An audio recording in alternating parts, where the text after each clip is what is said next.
विष्णुयामदेवाः भद्रं पश्येमाक्षभिर्यजत्राः स्थिरैरङ्गैस्तुष्टुभागं सस्तनूभिः लक्ष्मीमदेवहितं यदायुः। ॐ शान्ति शान्ति शान्ति।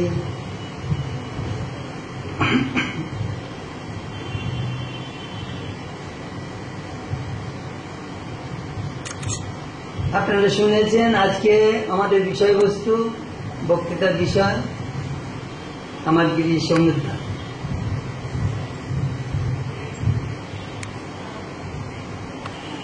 This is the book.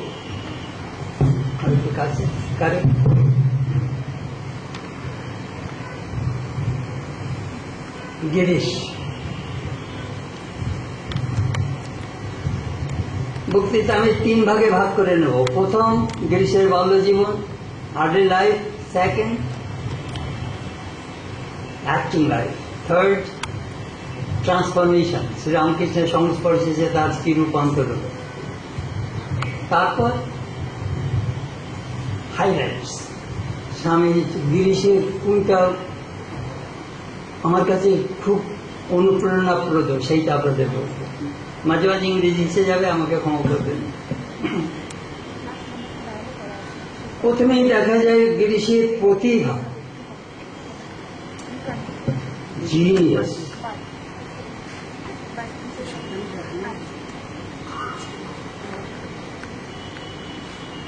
আমার একটা বই আছে ডিকশনারি অফ থটস, তাতে 28টা ডেফিনেশন আছে জিনিয়াস কাকে বলে।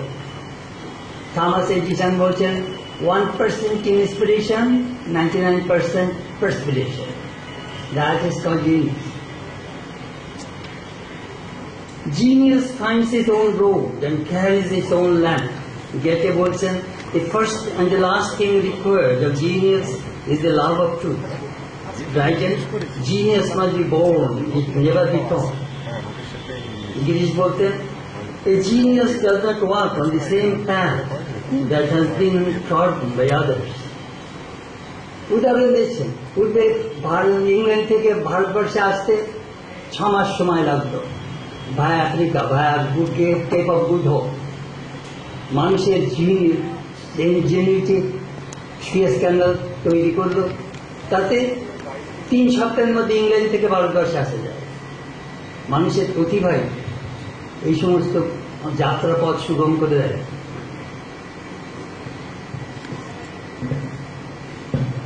গিরিশ, দেখুন আমরা আত্মাকে দেখি না, কিন্তু আত্মশক্তি মানুষের মধ্যে 3 ভাবে প্রকাশ পায়। জ্ঞানশক্তি, ইচ্ছাশক্তি, ক্রিয়াশক্তি। Power of knowledge, power of will and the power of action. এই 3টাই গিরিশের ভিতর প্রবল আকারে ধারণ করেছে। অনেকের ভাব আছে, কিন্তু ভাব প্রকাশ করার শক্তিও নেই, ক্ষমতাও নেই। সেইটা আমরা দেখি গিরিশের ভিতর, স্বামীজির ভিতর দারুণ শক্তি। স্বামী রোমারবেলা বলেছেন, স্বামীজির শক্তির আধিক্যে ভুগতেন। যখন কাশি ছেড়ে যাচ্ছেন প্রথমবার, আমি যখন ফিরব তখন বোমার মতো এই সমাজের পরে থেকে পড়বে। গিরিশ রোমারবেলার বক্তব্য মন্তব্য করেছেন, স্বামীজির শক্তির আধিক্যে ভুগতেন। মানুষের যে ভিতরে যে আত্মশক্তি যখন জাগরিত হয়, তখন মানুষ কি প্রবল বেগে পৃথিবীর উপর ছড়িয়ে পড়ে। স্বামীজির এই অল্প কয়েক বছর জীবনের মধ্যে আমরা দেখি। I shall never see 40. She lived only 39 years, 5 months, 24 days. আর দেখুন বলছেন, I have given enough for 1500 years.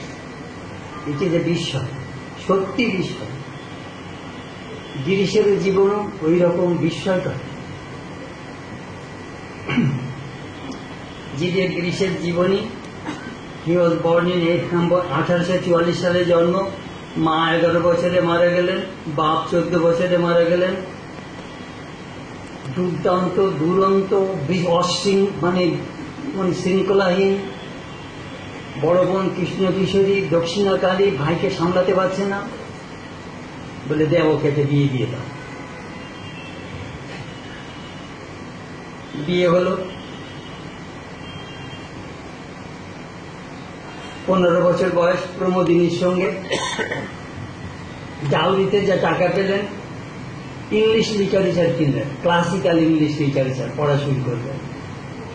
আর শ্বশুর ওকে অ্যাকাউন্ট শিখাল যাতে একটা চাকরি বাকরি পায়। এনিহাউ উশৃঙ্খল যুবক, যা পালন করবে তাই করবে। এই ওখানে ভূত আছে যাস নেই, সঙ্গে সঙ্গে দৌড়াবে ভূত দেখে। এইরকম লোক, তার অ্যানিমাল এনার্জি আর ডিভাইন এনার্জি দুটো সিমালটেনিয়াসলি কাজ করত। সত্যি আশ্চর্য ব্যাপার। মনে প্রাণে ঘৃণা করতেন এই ভণ্ডামিকে। তখন বাগবাজার অঞ্চলের যারা দুপুরে কাজে যেত, আর গণৎকার এসে ঝিদের কাছ থেকে বাড়ির সব খোঁজ খবর নিয়ে মেয়েদের সমস্ত ভবিষ্যৎ বলতো, এইভাবে কিছু টাকা আয় করতো। গিরিশ স্বভাব লক্ষ্য করেছেন। একদিন ঘর থেকে বেরিয়ে করবি ফুলের ডাল নিয়ে তাড়া করেছেন সেই গণৎকারকে, একেবারে বাগবাজার থেকে বের করে দিতেন। ওর তখন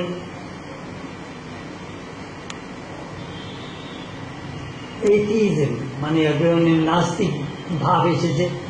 পাড়ার লোকরা ওর বাড়ির সামনে এক দুর্গা প্রতিমা রেখে দিয়েছে। সকালবেলায় উঠে দেখে কুড়াল দিয়ে দুর্গা প্রতিমাকে কেটে ভেঙে চুড়ে বাড়ির পিছনে পুঁতে রেখেছে।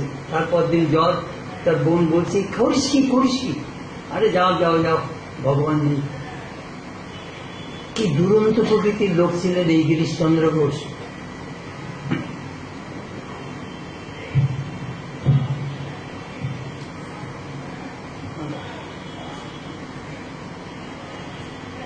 আবার খুব, do you know why I like him most? Exciting. If you live with Girish, you will never get a dull moment. সব সময় এক্সাইটেড।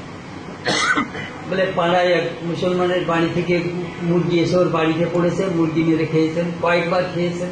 সে তো কোর্টে কেস করে দিয়েছে। গিরিশ তার উকিল নিয়ে কোর্টে গেছে, সারা গায়ে নামাবলি, এখানে রসকরি তিলক, তারপরে রুদ্রের মালা নিয়ে জপ করতে করতে কোর্টে জাজের সামনে উপস্থিত হয়েছেন। ইনি একজন জাজ ছিলেন, জাজের সামনে উপস্থিত হয়েছেন। তখন জাজ বলছে, আচ্ছা আপনি কি এদের মুরগি খেয়েছেন? রাধে রাধে রাধে রাধে রাধে রাধে রাধে কৃষ্ণ কৃষ্ণ কৃষ্ণ। তখন উকিল বলছে, আমার ক্লায়েন্ট এত কৃষ্ণ ভক্ত, এত নিরামিষাসী, ওর মাছ মাংসের নাম পর্যন্ত শুনতে পারেন না। তার কেস খারিজ হয়ে গেল। গিরিশ বাইরে এসে মুসলমান থেকে বলল, তোর মুরগি আরো খাও। দারুণ লোক ছিল।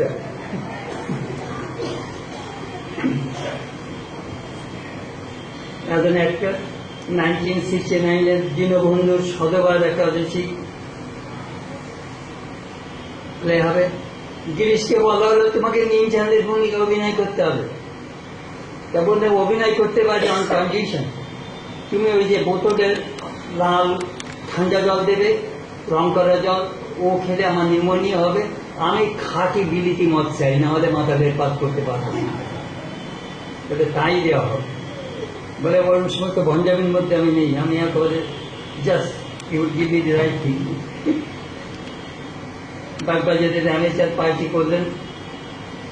তখনকার দিনে কি হতো জানেন, ধনীদের এই সমস্ত চিত্ত বিনোদনের জন্য তাদের থিয়েটার থাকতো। শোভাবাজারের রাজবাড়ি, অমুক বাড়ি, অমুক বাড়ি, যারা খুব বড় বড় লোক, তারাই কেবলমাত্র মুষ্টিমেয় সিলেক্টেড বন্ধু বান্ধব নিয়ে থিয়েটার যাত্রা এই সমস্ত করতেন। Girish wanted it to be a public. এটা গিরিশের একটা বিরাট অবদান আমাদের ভাষায়। এতে গিরিশ ন্যাশনাল থিয়েটার করার জন্য উঠে পড়ে লাগলেন। তারপর প্রথম বউ মারা গেল, সব ভুলবার উপায় মত। 32 বছর বয়সে আবার সুরত কুমারকে বিয়ে করলেন। প্রথমে 4 ছেলে মেয়ে হয়েছিল, 2জন মাত্র বাঁচল, দানি আর সরোজিনী, সব মরে গেল। ভাই বোনগুলো একটার পর একটা মরতে শুরু করলো। তারপরে দ্বিতীয়বার 32 বছর বয়সে আবার বিয়ে করলেন সুরত কুমারীকে। তারপরে 36 বছরে তিনি লেখা শুরু করলেন, রাইটিং। কি প্রতিভা! বলি আমরা নাটক করবো, আমাদের কতগুলো গান বানতে হবে, গান বানতে হবে। বলি ঈশ্বর গুপ্তকে ধরো, আরে ঈশ্বর গুপ্ত এক রাত্রি না 26খানা গান বেঁধে দিল। কিরকম প্রতিভা দেখুন। 36 বছরে রাইটিং ক্যারিয়ার শুরু হলো, কন্টিনিউড ফর 30 ইয়ার্স। উনি 79খানা নাটক লিখেছেন, ইনক্লুডিং ড্রামা, স্যাটায়ার, মিউজিক্যাল। তাছাড়া গল্প, প্রবন্ধ, নভেল, কবিতা, গান লিখেছেন। His dramas are mainly based on religion, myth, mythology, sociology, history, patriotic. আপনারা যে গিরিশের বই দেখলে লিস্ট দেখতে পাবেন কিরকম ভাবে কিভাবে। বলে বাংলা সাহিত্যে ম্যাকবেথকে আনতে হবে। ওর এক বন্ধু ছিল, ক্লাসমেট, তিনি যাচ্ছিলেন, বলেছেন it is difficult to translate Macbeth into Bengali. যা বলবে ওর সঙ্গে সঙ্গে সেইটা বলবে। আমি ম্যাকবেথের অনুবাদ করব। ম্যাকবেথের অনুবাদ করছে, আপনারা জানেন যারা শেক্সপিয়ার পড়েছেন দেখবেন ওই ডাইনিদের, ডাকিনীদের land dialogue extremely difficult to translate. আমি গিরিশ সেভাবে কিভাবে ট্রান্সলেট করেছেন আমি একটু লিখে নিয়ে এসেছি। দিদি তো বল না আবার মিলব কবে তিন বনে, যখন ঝরবে মেঘার ঝুপুর ঝুপুর, চকচকাচক হবে হা হবে চিকুর, কড়কড়াক কড়কড়াক কড়াক ডাকবে যখন ঝনঝনে, এলো চুলে নিয়ে মালার নিয়ে বসে উদম গান, ভোর কোচরে ছেঁচা বাদম চাকুম চাকুম খা। এই যে ভাষার একটা নতুন ধরনের সৃষ্টি গিরিশ দিলেন। তারপর শুরু হলো বৈদেশি ছন্দ। সেটা বলবো কিভাবে নাটক লিখতে হয়। সেই সময় বলছি কি জানেন, এমন ভাবে নাটক লিখতে হবে। একমাত্র ঠাকুর বাড়ির দ্বিজেন্দ্রনাথ ঠাকুর ওকে সাপোর্ট করেছিলেন, বাকি সমাজ তাকে ভীষণভাবে আক্রমণ করেছিল। মাইকেল মধুসূদন দত্ত অমৃতাক্ষর ছন্দে লিখতে সনেট লেখা শুরু করলেন। গিরিশ তার বৈদেশি ছন্দেতে নাটক লেখা শুরু করলেন। পদগুলো, শব্দগুলো কি, যারা প্রস্তুতি পড়েছেন দেখবেন কিভাবে তার ছন্দের গুলো কিভাবে সাজানো, অপূর্ব, কবিত্বপূর্ণ।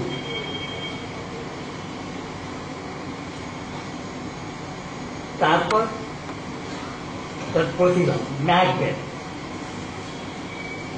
ম্যাকবেথ অনুবাদ করেছেন, নাট্যরূপ দিতে হবে, বহু ড্রেসের দরকার, সব ড্রেস জোগাড় করেছেন, অনেক টাকা ব্যয় হয়েছে। Selection of the actors and actresses. বলি লেডি ম্যাকবেথের ভূমিকা কে অভিনয় করবে? নিরোদা, দেখতে ভালো, সুন্দরী, পাখি গার্লস, নো গুড, লাগাও 3 ঘড়ি, স্লিম বডি, ওর চোয়াল ভালো, এই হবে। এই আমরা আমরা না যারা নাটকে করে তারা দেখি কিভাবে এই চরিত্রটা কিভাবে কোন মুখে পুজবে। গিরিশ যখন ওর মানে হ্যামলেটের ভূমিকা অভিনয় করে যখন আসছে, তখন ডানকেনকে হত্যা করে হাত ভর্তি রক্ত, যখন স্টেজে এসে ঢুকতো না, তার দেখে না কয়েকজন অজ্ঞান হয়ে পড়েছিল সামনে। এইরকম তার অ্যাক্টিং এর মানে জীবন্ত করে তুলতে পারতেন, যে ভূমিকাতে তার সঙ্গে একীভূত হয়ে যেতেন।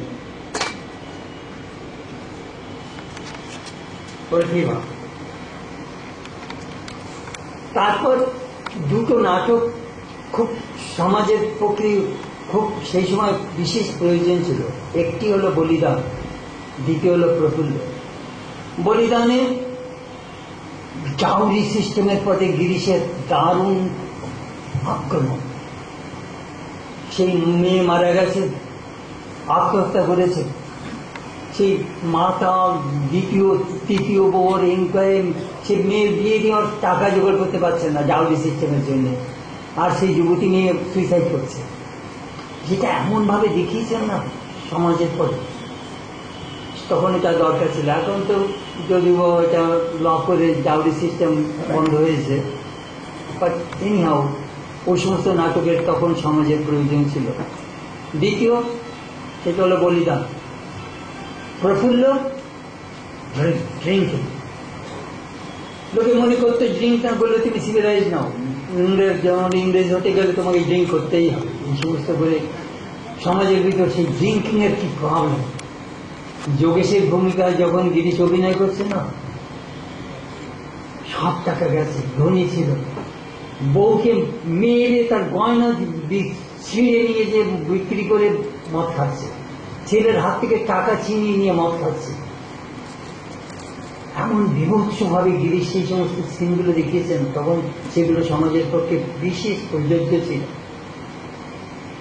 এখন গিরিশের নাটক পর একটা আমরা দেখি না, বিল্লামঙ্গল নাটক ক্লাসিক। ঠাকুরের কাছে ভক্তমালের গল্প শুনেছেন,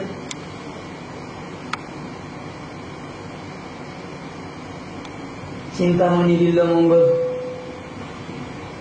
28 ঘন্টার মধ্যে নাটক তৈরি করে ফেললেন। স্বামীজি বলেছেন বিল্লামঙ্গল শেক্সপিয়ারকে ছাড়িয়ে গেছে, কি পরিবর্তন। এবং ঠাকুরই এক জায়গায় বলছেন, একদিন বিল্লামঙ্গল সেই চিন্তামণির জন্য খাবার নিয়ে যাচ্ছে, পথে একজন যোগী বসেছিল, তার গায়ে পা লেগেছে। যোগী বলছে, তুমি চোখে দেখে না? তখন বলছে, আমি এক বেশ্যার চিন্তা করে জগৎ ভুলেছি, আর তুমি ভগবানের চিন্তা করে শরীর ভুলতে পারছো না। এইরকম বললেন। আর স্বামীজি না সেই বিল্লামঙ্গলের পরে আমেরিকায় বক্তৃতা দিয়েছেন, আপনি দেখবেন ভলিউম, কালকা ভলিউম 1-এ রয়েছে, কিভাবে সেই কোনো বোটম্যান নদী পার করতে চায় না, একটা মরা ধরে নদী পার হয়েছে, রাত্রিবেলায় চিন্তামণির কাছে যাবে, সাপ ধরে পাশে ডিঙিয়েছে, পড়ে গেছে।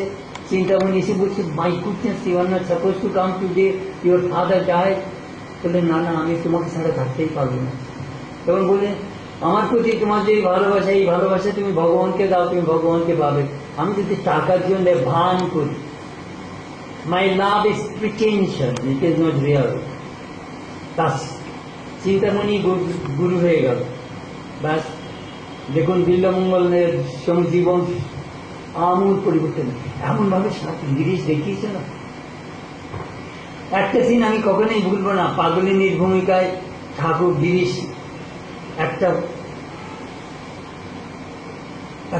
ডায়ালগ বসিয়েছেন, সেটা ঠাকুরকে অনুকরণ করে। ঠাকুর যখন অস্তগামী সূর্য দেখতেন দক্ষিণেশ্বরে পঞ্চবটিতে বসে, মা আরেকটা দিন চলে গেল, তবু দেখা দিদিনি। মুখ ঘষতেন, সবুজ ঘাস লাল হয়ে যেত মুখের রক্ত। দক্ষিণেশ্বরের মেয়েরা যখন জল নিতে আসতো, মন্দির অফিসে যে বলতে, হ্যাঁ গা, ওই লোকটা সুর বেদনায় কষ্ট পাচ্ছে, ওকে একটু তোমরা আশ্রম বাড়ি আনতে একটু দেখো। সেইটা গিরিশ কিভাবে কুচিয়েছেন জানেন? দেখুন কি অপূর্ব ভাবে কুচিয়েছে। ওই পাগলিনী,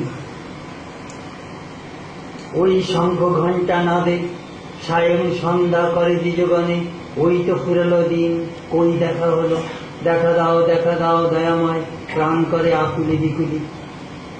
ঠাকুর বলছেন, আমার একটা দিন চলে গেল, দেখো কিভাবে কাব্যের দ্বারা গিরিশ কুচিয়ে দিল। ঠাকুর বলেছেন, when we see the golden glow in the eastern horizon, it indicates the sun will rise soon. পূর্ব দিগন্তে যখন সূর্য আভা দেখা যায়, আলো দেখা যায়, তখন মনে হয় সূর্য ঠিক উঠবে, শীঘ্রই উঠবে, কিন্তু সূর্য ওঠেনি এখন। তেমনি ভগবান লাভ করতে গেলে চাই earning, longing, hunger for God. That is the prerequisite for God realization. কি করে ভগবানকে লাভ করতে পারে?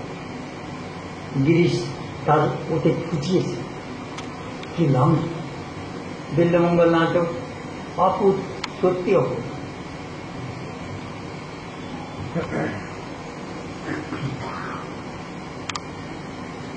তখনকার দিনে নাটক বেশি ছিল না। মাইকেল মধুসূদনের শর্মিষ্ঠা, কৃষ্ণকুমারী, গিরিশের বঙ্কিমচন্দ্রের নাটকের দেখুন, বঙ্কিমচন্দ্রের একটা কাহিনী আমার মনে খুব লাগে। একজন ইংলিশম্যান বঙ্কিমচন্দ্রকে টেস্ট করছেন, আচ্ছা mister Chatterjee, what is the difference between বিপদ অ্যান্ড আপদ? বঙ্কিমবাবু উত্তর দিচ্ছেন, একবার আমি পদ্মায় দিয়ে যাচ্ছিলাম, ঝড় উঠেছে, নৌকো ডুবু ডুবু, তাই হলো বিপদ। আর আমি একজন বাঙালি, তুমি ইংলিশম্যান, আমার বাংলায় পরীক্ষা নিচ্ছ, এই হলো আপদ। This is the difference between বিপদ অ্যান্ড আপদ। বঙ্কিমবাবুর তখন নভেলগুলো সমস্ত নাট্যরূপ দেওয়া হচ্ছে। বঙ্কিমবাবু নভেলের তিনটে দিক দেখা যায়। এক হলো রোম্যান্টিক, যেমন দুর্গেশ নন্দিনী, মৃণালিনী, কপালকুঞ্জলা, চন্দ্রশেখর, দেবচৌধুরানী, এগুলো রোম্যান্টিক। দ্বিতীয় পারিবারিক, ইন্দিরা, বিষবৃক্ষ, কৃষ্ণকান্তের উইল। তৃতীয় ঐতিহাসিক, যেমন রাজসিংহ, আনন্দমঠ। আমার মনে আছে, আমার যেমন ক্লাস 9-এ পড়ি, আনন্দমঠ পড়ছি, প্রথমে ভূমিকায় দেখবেন, আমার মনস্কামকে সিদ্ধ হইবে না, কি তোমার পণ? পণ আমার জীবন সর্বস্ব। জীবন তুচ্ছ, সবাই দিতে পারে, তবে আর কি আছে, আর কি দিব? উত্তর হইল ভক্তি। বন্দে মাতরম, গিরিশের বঙ্কিমবাবুর বন্দে মাতরম আনন্দমঠে সারা বাংলায় ধ্বনিত, প্রতিধ্বনিত হতো বন্দে মাতরম স্বদেশী গীতে। আমার এখনো মনে আছে 1942, আমার 6 বছর বয়স, আমরা তখন চিৎকার করতাম, কুইট ইন্ডিয়া, কুইট ইন্ডিয়া। সেই স্বদেশী যুগে বঙ্কিমচন্দ্রের বইগুলো কিভাবে মানুষকে অনুপ্রাণিত করত। এই হবে নাটক। গিরিশের ম্যানিফেস্টেশন অফ জিনিস, সীতার বনবাস 1 রাত্রের ভিতর লিখলেন। 28 ঘন্টায় বিল্লামঙ্গল, 1 রাতে কপালকুঞ্জলা।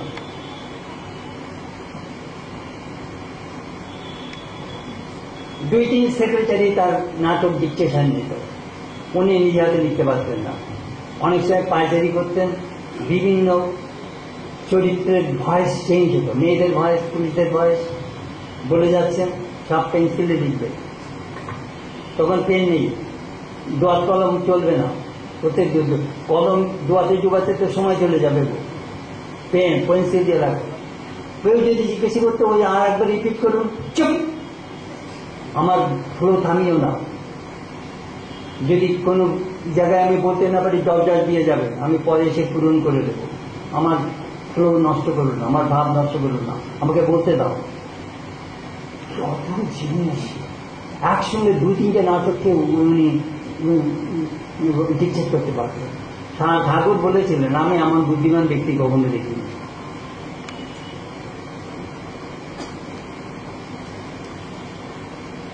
গলার সব চেঞ্জ হতো। নিত্য নতুন ড্রামা, এখানে আমি লিখেছি এক জায়গায়, চিত্ত বিনোদন নাটকের কি আছে, ওদের বেলা আছে কি যেন, লোকে একই নাটক দুবার দেখতে ইচ্ছে করে না। ওই যেমন রবীন্দ্র বঙ্কিমচন্দ্রের নাটকগুলো, এই শতবার একাদশী, নীলদর্পণ, এগুলো দেখতে দেখতে লোক ভোটা হয়ে গেছে। আমরা যে নিত্য নতুন নাটক, গিরিশ সেইটা বাংলা সংস্কৃতিতে পূরণ করলেন, দারুণ প্রভাবিত। তারপরে কি এলো, চৈতন্য লীলা। আমাদের সুমন বলছিল 21 সেপ্টেম্বর 1884 ঠাকুর স্টারে গেছিলেন চৈতন্য লীলা দেখতে। মুখুজ্জেরা এসেছে, চৈতন্য লীলা দেখে এলাম, খুব সুন্দর হয়েছে, আপনি যাবেন?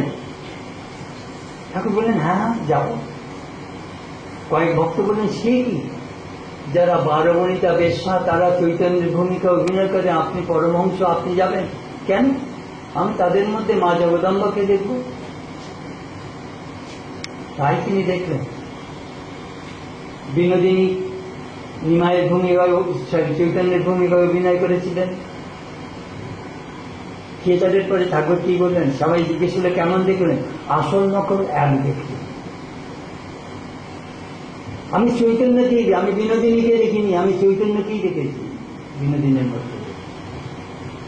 আসল নকল এক দেখতে। সোনার আতা দেখলে রিয়েল আতার কথাই মনে পড়ে। দেখুন ঠাকুরের উদাহরণগুলো কি সুন্দর। বিল্লামঙ্গল, কি হলো, সারা পড়ে গেল বাংলা সমাজে দ্রৌপদী। এই বিল্বমঙ্গল নাটক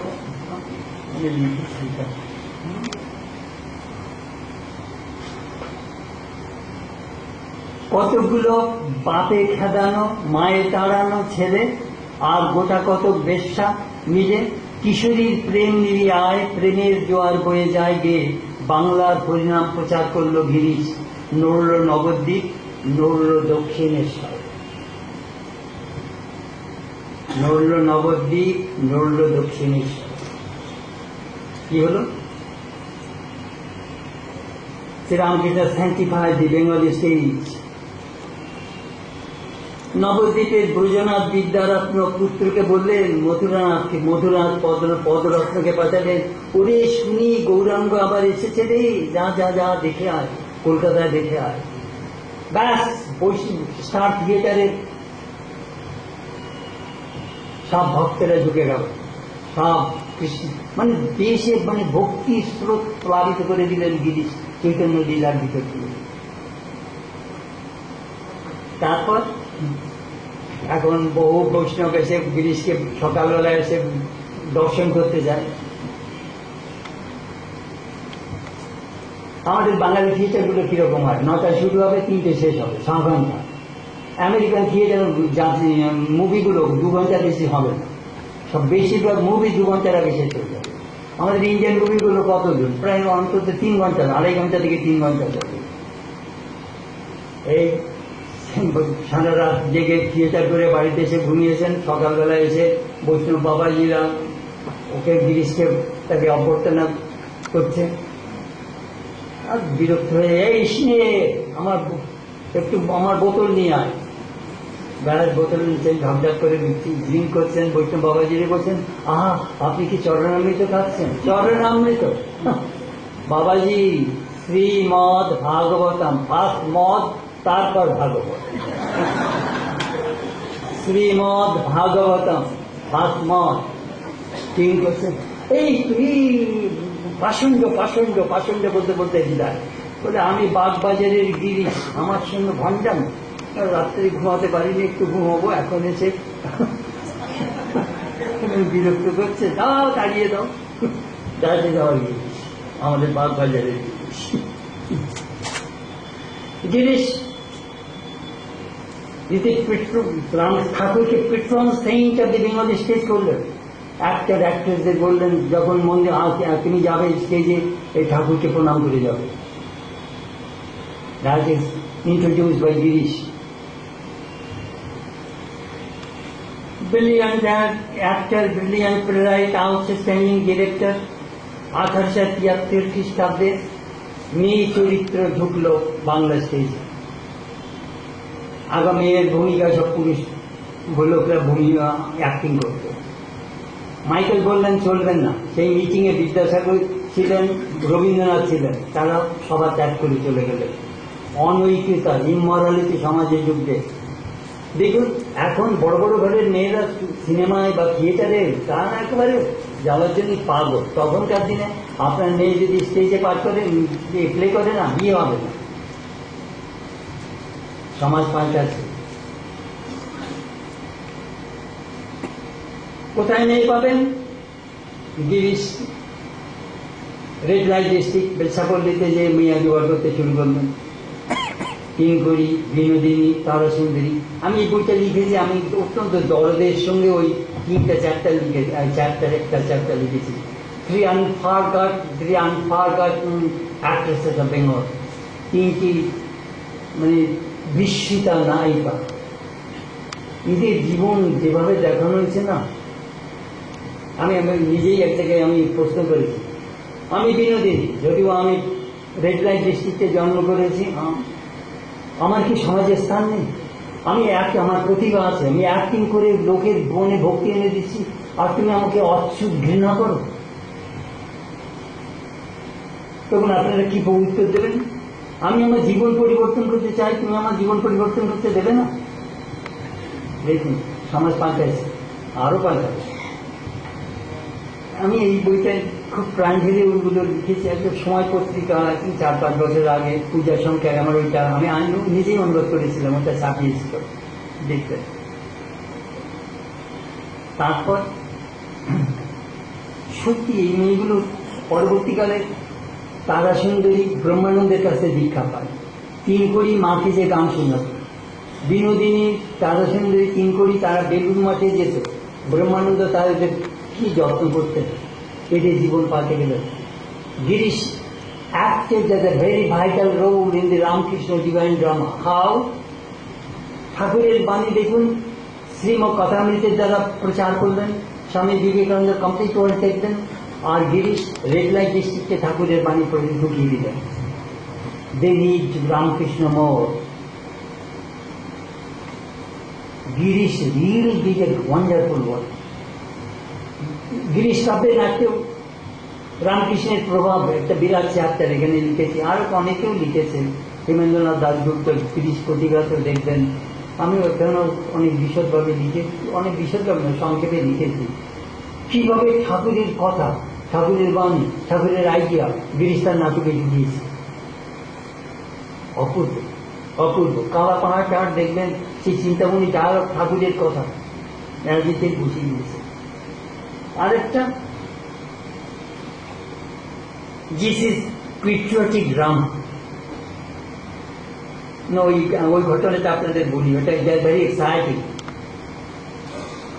যে থিয়েটারের ডিরেক্টর 3 গড়িকে বিয়ে করতে চায়। 3 গড়ি, গিরিশ হলো গডফাদার। এই যত মেয়েগুলো আছে না, আমাকে সুমন জিজ্ঞাসা করেছিল what Girish is, I try to remove the misunderstanding about Girish. Most people think that he used to drink and stage in the house of this pastor. It is not true. সেটা আমি try to prove it in this book. 3 কোটিকে বিয়ে করতে চান। গিরিশ বলেছে না না না, তোর প্রতিভা আছে, বিয়ে করলে তো হাউস ওয়াইফ বাড়িতেই পড়ে থাকবি। না না না, তার ডিরেক্টর রেখে গেছে, গিরিশকে খতম করবার জন্য প্লট করেছে। আর বাগান বাড়িতে সবাইকে নিমন্ত্রণ করেছেন, অ্যাক্টর অ্যাক্ট্রেস বলে খানা পিনা হবে, 12টার দিকে সব বেরিয়ে যাবে, গিরিশ আর 3 কোটি থাকবে। গিরিশকে মার্ডার প্লট করা হয়েছে। রাজেন গেছে একটু দেরি করে, রাজেন ও কমন ফ্রেন্ড, মালিকের ডিরেক্টরকে বলছে রাজেন তুই এত দেরিতে, বলে এই এলাম। পথে দেখেছে গোলাপ সিং সেই মার্ডার ভিলিয়ান গর্ত খুঁজছে, বলে কি ব্যাপার, কি করছিস? আজকে গিরিশকে খতম করে এখানে পুঁতে রাখবো, তারপরে গাছ লাগিয়ে দেবো। তখন ও এসেছে, বলে গিরিশ কোথায়? বলে উপরে 3 কোটি, ওরা সব ড্রিঙ্ক করছে। গেছে, গিরিশকে যে বললো এইরকম প্ল্যান হয়েছে, আমি এক্ষুনি বেরিয়ে যাবো, এক্ষুনি বেরোলেই তোকে মেরে ফেলবে। বলতে হবে তুই কে রক্ষা করবে? আমার গুরু আমাকে রক্ষা করবে। কোনো গুরু নয়, আমার কথা শোনো। এই দোতলায় দেখছো, ওই বাথরুমের কাছের জানলা আছে, ওই জানলা দিয়ে বেরিয়ে যাও। আমি 3 কোটি ঘোড়ার গাড়ির মালিক গাড়োয়ানকে বলেছি ওই পাঁচিলের পাশে ওখানে গাড়ি নিয়ে অপেক্ষা করছে।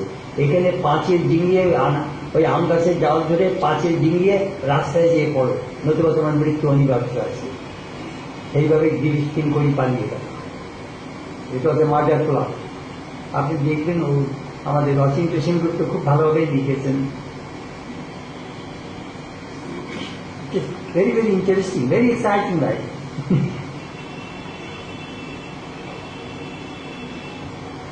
Girisher drama, patriotic drama. Sirajuddaulah, শিবাজি, মীর কাসিম ব্যাং হয়ে গেল।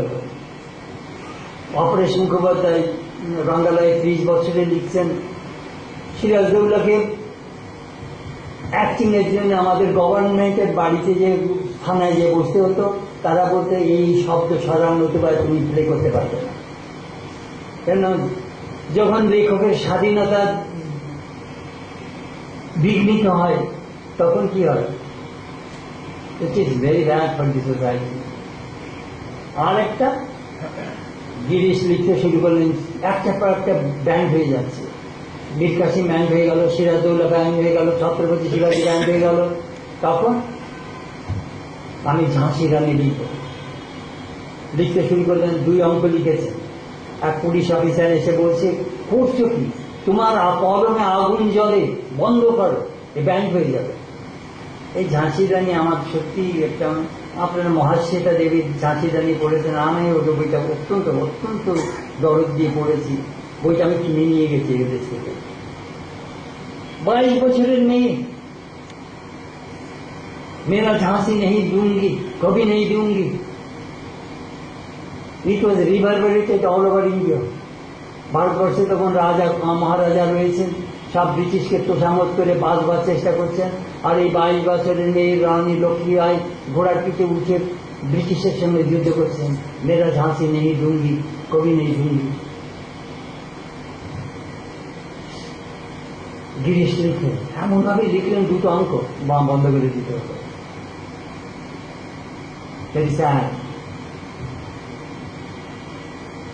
বলে বিপ্লব এনে দেবে। এই নাটক সাহিত্যের প্রভাব মানুষের পরে অপরিসীম। আমরা যখন ছোটবেলায় সিরাজউদ্দৌলা দেখতাম, আমাদের চোখ দিয়ে জল পড়ত বাংলার শেষ নবাবের পরিণতি দেখে।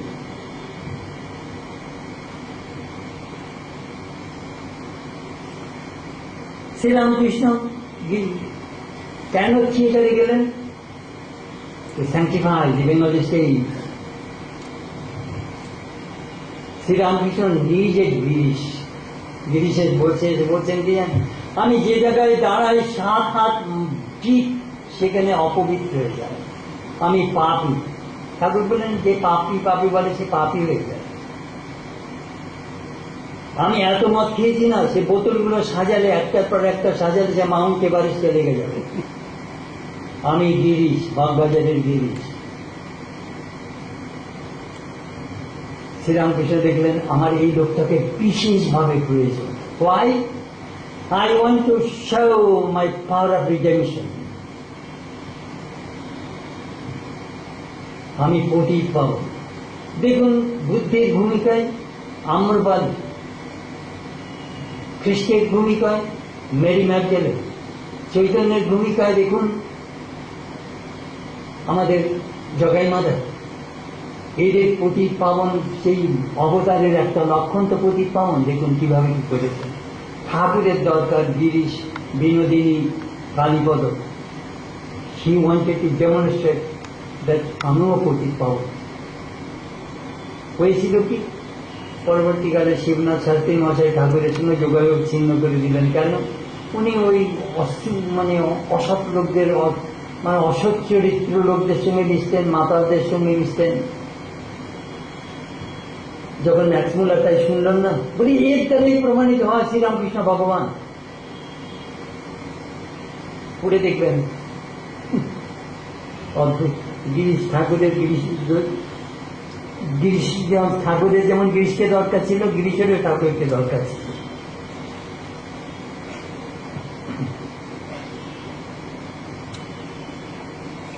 গিরিশের ট্রান্সফরমেশন শুরু হলো, ঠাকুরের সংস্পর্শে। সবাই বললো তুমি মদ খাওয়া ছাড়ো, না তোমার গুরুর নামে কলঙ্ক হবে। তিনি তো বারণ করছেন না। ঠাকুর তো আমায় একদিনও বলেননি তুমি মদ খাস নি। বরং গাড়িতে আমি মাতাল অবস্থায় দক্ষিণেশ্বরে গেলে লাটু মারিসকে বলতেন, এই দেখো ওর বোতল টোতল যা আছে আমার ঘরে নিয়ে আয়। পরমাংশ গিরিশকে বলছেন ওর শেষ সময় আর একবার ও ড্রিঙ্ক করবে, আমার ঘরে রাখ। ঠাকুর চেঞ্জ করে দিলেন গিরিশকে। শাসনের দ্বারাও নয়, ধমক দিয়েও নয়, ভালোবাসা দিয়ে। দেখুন স্বামীজিকে কিভাবে ঠাকুর পরিবর্তন করে দিলেন। স্বামীজি ব্রাহ্ম ছিলেন, সাকারবাদ মানতেন না, গুরুবাদ মানতেন না, অবতারবাদ মানতেন না, অদ্বৈতবাদ মানতেন না, ব্রহ্মান্তরবাদ মানতেন না। সেই বিবেকানন্দ চেঞ্জ হয়ে গেল by the touch of Sri Ramakrishna. ধমক দিয়েও নয়, শাসন করেও নয়, সেই ভালোবাসার দ্বারা। খ্রিস্টোফার ইসারুল লিখেছেন যে যেদিন বিবেকানন্দ পরিবর্তিত হল, the whole 19th century has been altered. দক্ষিণেশ্বরের সেই ঠাকুর কি করলেন, পরিবর্তন করে দিচ্ছেন। পরবর্তীকালে বিশুদ্ধানন্দ স্বামী যখন গিয়েছিলেন গিরিশের কাছে, এই তোরা ঠাকুরকে দেখতে, ঠাকুরের মিরাকল দেখতে চাস, আমাকে দেখ, আমাকে দেখলেই বুঝতে পারবি ঠাকুর কি ছিলেন। কে ছিলাম আর কি হয়েছে, ঠাকুর আমাকে না দেবতা করে গিয়েছে। এক জায়গায় গিরিশ বলছেন, আমার কাছে লোক আসে ঠাকুরের কথা শুনতে, ঠাকুরের কথা শোনাই ধ্যান। It is as good as ধ্যান। অভক্ত বিষয়ী লোকের কাছে আমার মুখ দিয়ে ঠাকুরের কথা বেরোয় না। এখানে সন্দেশের ঘিয়েন হয়, তাঁরই গন্ধ পেয়ে সন্দেশের লোভে তোমরা ভক্তেরা এখানে ছুটে এসেছো। ঠাকুরই তোমাদের এখানে টেনে এনেছেন তাঁর কথা শুনবার জন্য। যেন যেখানে তার কথা হয় সে স্থান তীর্থের মতো পবিত্র।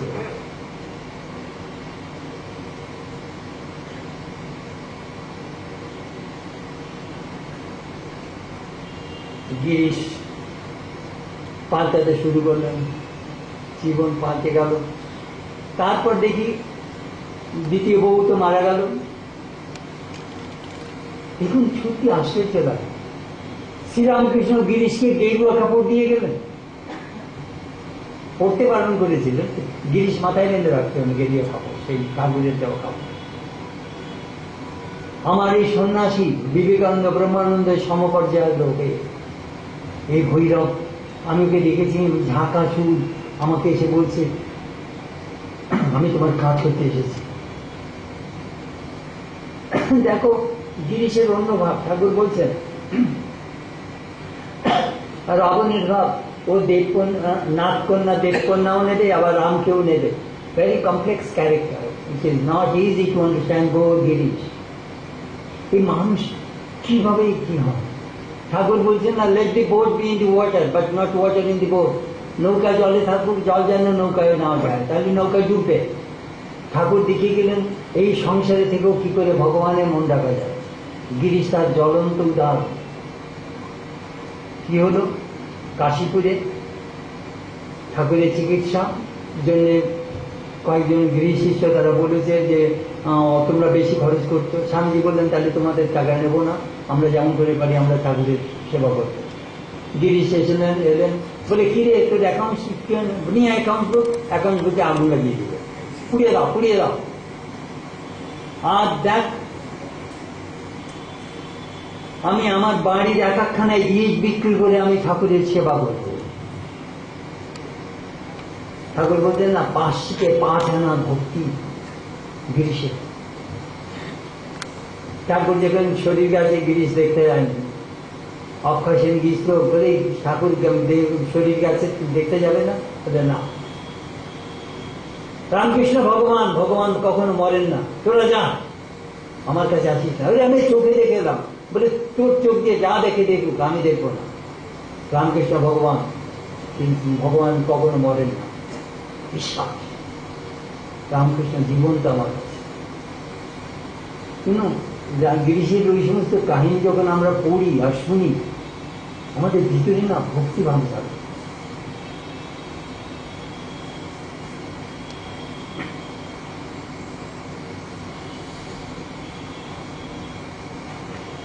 Girish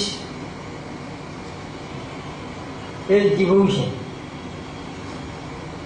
as I say, his exuberance, his intelligence, তারপরে তার exciting life, তারপরে unselfishness, unattached, generous, and love and feelings for the people.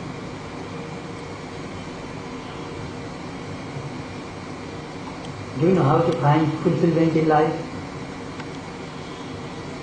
ভাগবতে কৃষ্ণ বলছেন প্রাণই অর্থই দিয়া, এই চারটে দিয়ে মানুষের সেবা করো। প্রাণই প্রাণ, তোমার এনার্জি, দেহ, অর্থই টাকা সম্পত্তি যা কিছু আছে, দিয়া বুদ্ধি, বাচা স্পিচ, এই দিয়ে মানুষের সেবা করলে জন্ম সাফল্যম, before you find fulfillment in life. এক কথায় লাভ এন্ড সার্ভ, মানুষকে ভালোবাসো আর সেবা করো। স্বামীজি কল্যাণ দেবকে বলছেন, if you want to see God, go to the house of the poor people, and if you want to realize God, serve them. তো আমি এই দুটো শব্দ খুব ব্যবহার করি, love and serve. That is enough. মানুষকে ভালোবাসো, জীবন্ত ভগবানের পুজো করো আর সেবা করো, তাতেই হবে। গিরিশ তাই করতেন, স্বামীজি তাই করেছেন।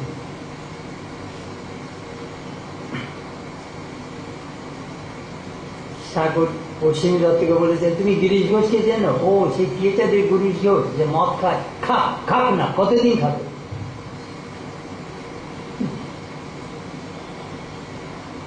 কখনই দেখুন কিভাবে ঠাকুর তাকে তার পরিবর্তন করে দিলেন তার জীবন।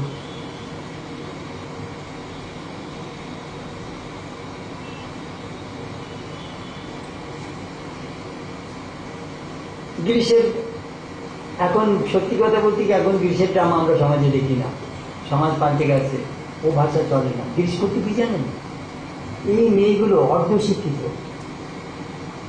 তাদের জন্য এমন শব্দ চয়ন করতেন, ভাষা যাচ্ছেন যারা যাতে মুখস্থ করতে পারে, যাতে ভাষা বিঘ্নিত না হয়। লোকটা সত্যি creativity, originality, ingenuity, this are the English words I think about Girish. এখন সেই প্রতিভা কিভাবে মানুষের ভিতরে বিকশিত হয়, মানুষের মনের হৃদয়ে যাতে সারা জায়গায়, তাই আমরা দেখি গিরিশের মধ্যে, না তার নাটকের মধ্যে, তার লেখার মধ্যে প্রাণ।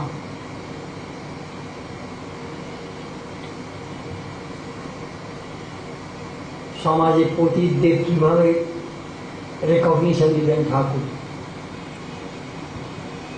গুরু হরি, হরিগুরু, হরিগুরু, গুরু হরি। পরবর্তীকালে শুনেছি বিনোদিনী আসতেন বেদান্ত মঠে, এসে কান্ত শুধু ঠাকুরের কাছে, জীবন পরিবর্তন হয়ে গেল। সম্প্রতি আমি একদিন শুনেছি যে এখন কিরকম ভাবে মানুষের জীবনে পরিবর্তন হয়। এই শুনেছি একজন বারবণিতা ছিলেন, তিনি নার্সিংহোমে মারা যান। আমাদের একজন সাধুর কাছে এসে বললেন যে মারা গেছেন, এর যত সর্বস্ব রামকৃষ্ণ মিশনে দিয়ে গেছেন, তাকে পোড়াতে 26,000 টাকা লাগবে, দিই। মারা উইল একজন পলিটিক্যাল লিডারের কাছে, মারা সেই একজন সাধু সেই পলিটিক্যাল লিডারের কাছে যে সব শুনলেন, তারপর উইল দেখলেন, 26,000 টাকা দিলেন। তারপরে পুলিশ নিয়ে তার বাড়িতে যাওয়া হলো, মারা গেছে। যে দেখলেন 500,000 ক্যাশ, 500,000 গয়না, বহু জিনিস অর্থ রয়েছে, আর ঘরের মধ্যে হাত, আর কথা নেই। Though her body was in the world, but her mind was in Ramakrishna. Where your mind, there you are. তোমার মন যেখানে তুমি সেখানে। জন্ম হোক যথাতথা, কর্ম হোক ভালো। আমরা তাই দেখি গিরিশ কিভাবে মা তার প্রভাব এই বিভিন্ন সমাজের নিচ স্তরে ঢুকে যে তাদের ঠাকুরের কাছে নিয়ে এসেছে দেখবার মতো। Girish acted a very vital role. And the power of imagination, that also inspires me. Do you know what?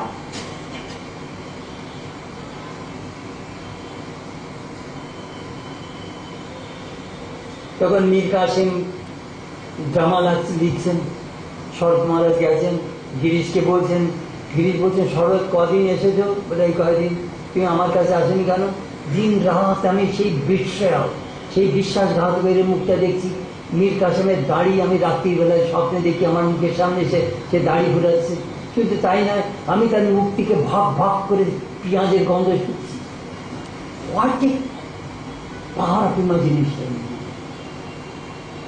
দেখুন, ইমাজিনেশন বিকামস রিয়েলাইজেশন। আমি ডিজনির সঙ্গে খুব ঘনিষ্ঠভাবে ছিলাম আমেরিকায়। ডিজনির ভাইস প্রেসিডেন্ট আমাদের ভক্ত ছিল। There is no aim to human imagination. Girish যখন সেই রাজ সিংহের ভূমিকা অভিনয় করছেন, মানসিংহকে বিটে করল, মুঘলের দিকে চলে গেল। মানসিংহ বলে প্রথম গিরিশ যখন বলতো মানসিংহ, যখন মানে কল্পনা করছে মানসিংহ, দ্বিতীয়বার যখন বললো তখন দেখলো যেন একটা জটিল একটা যেন লাইটের পথ। তারপরে তৃতীয়বার যখন দেখলো যেমন জীবন্ত রাম মানসিংহ, তখন ফোন নিয়ে তাকে আক্রমণ করলো। বলে যখন মৃণালিনী নাটকে পশুপতির ভূমিকায় গিরিশ অভিনয় করছে, বেট্রেয়ার, লক্ষ্মণ সেনকে প্রদর্শিত করে নিজে রাজা হবে, মুসলমানদের সঙ্গে ষড়যন্ত্র করেছে, সেই মুসলমানরা ওকে বিট্রে করলো, ওর বাড়িতে আগুন লাগিয়ে দিল। পুলিশ বলছে মনোরমা, আমার মনোরমাকে পুড়িয়ে মারছে, চিৎকার করে এমন ভাবে করলো না, মনে হলো যেন জীবন্ত হয়ে গেছে মুসলিম।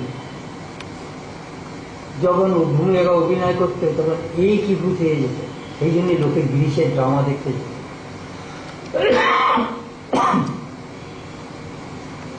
হিপোক্রেসি সহ্য করতে পারতেন না। I think I just spoke 1 hour.